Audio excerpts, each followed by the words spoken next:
I want to thank Gail and Father very, very much for making it possible for me to come back here, because my first visit was on a prayer that I might find some information here that would help me with this project. And, and it did help. And what happened was, partly because of the encouragement I got from being with you folks in Stockton and learning about my own connection to Stockton, it helped enhance a story I was trying to tell about what happened to my father and his family in Greece from 1937 to 1945. This is the book that resulted.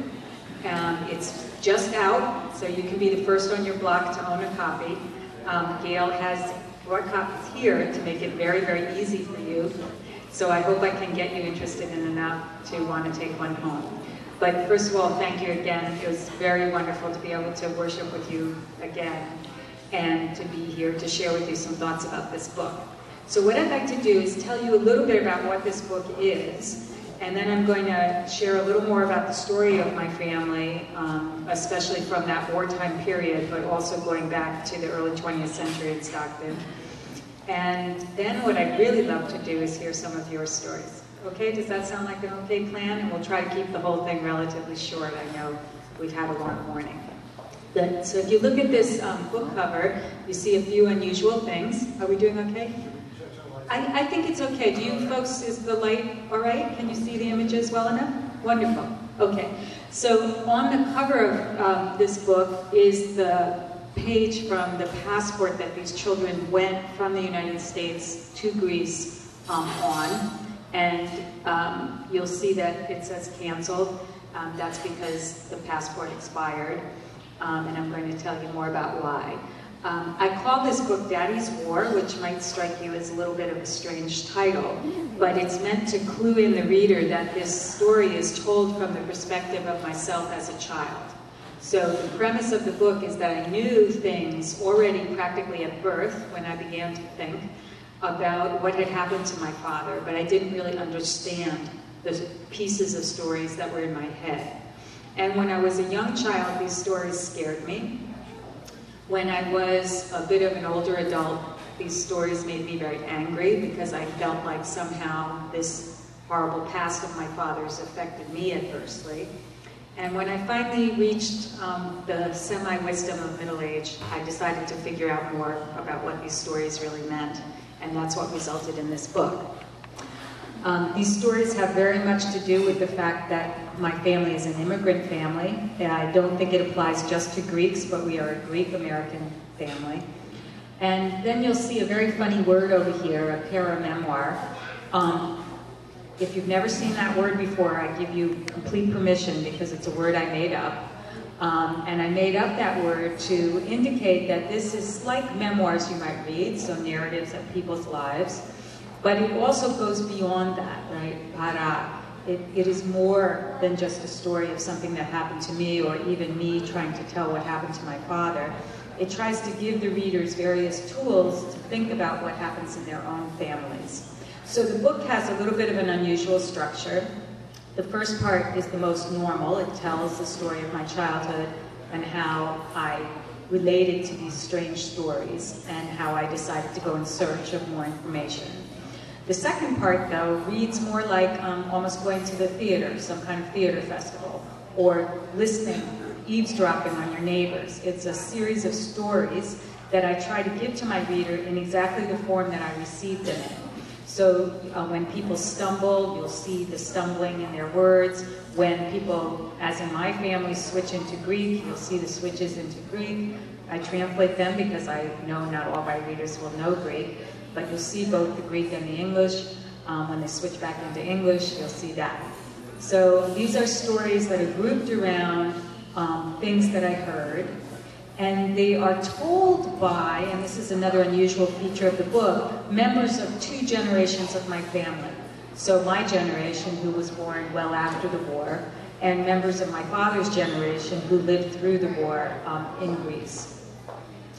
The third and fourth parts are me putting on my professorial hat. Our father mentioned in church that I'm a professor at Dartmouth College in New Hampshire, where I've come to you from.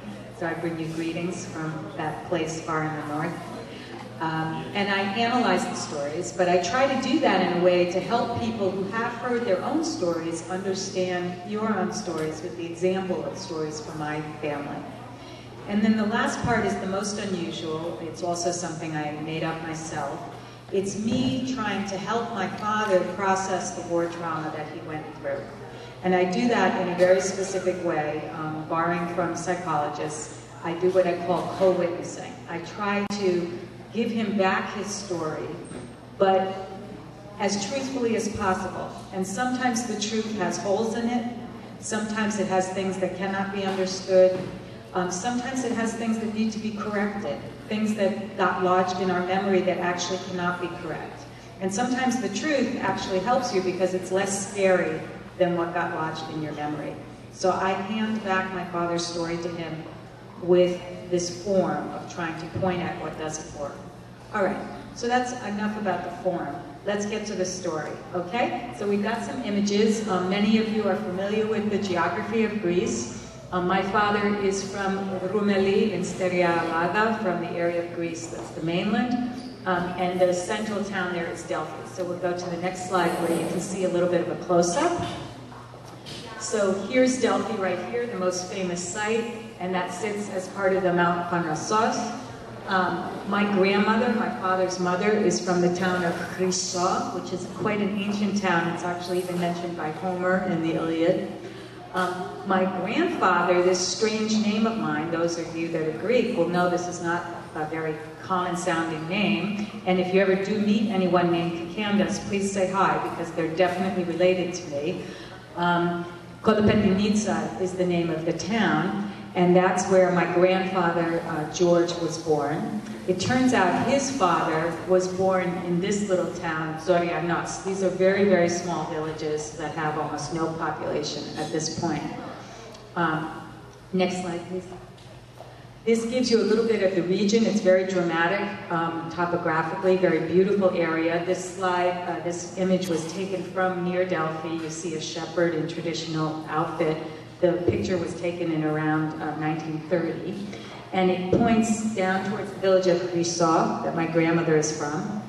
And in the background, you can see a little glimpse of Itea, which is where the family actually was, mainly during the war. And we'll go to the next slide. This is a picture I took myself, also from Delphi. You can see Chrysos over there now, and Itea, which has grown quite a bit in size. Next slide. And here you can see a little bit, I'm a little bit closer when I took this to Chrysos. And one of the reasons I wanted to show you this is you really get a feel for this mass of green. That's referred to as the Sea of Olives. There are more than 1 million olive trees in this region, so it's a very important olive growing and olive oil region. Some of you, I spoke with one person whose ancestors are from the Peloponnesos, so that's obviously very well known for olives, but this area is too. This picture is my grandparents' wedding. My grandfather lost his father young, and he came to the United States around 1918. He went back to Greece 10 years later to visit his mother, and his mother basically made him marry my grandmother, who was from Chrysos. So you see the couple right here. No free choice those days, right? And this is a very traditional Greek wedding, so you'll see the whole village is lined up in the street besides them. Right over here, just off the picture, is St. Nicholas Church. St. Nicholas is a very special saint for our family. And my grandmother grew up in a house that was directly opposite the church. She was a very religious woman.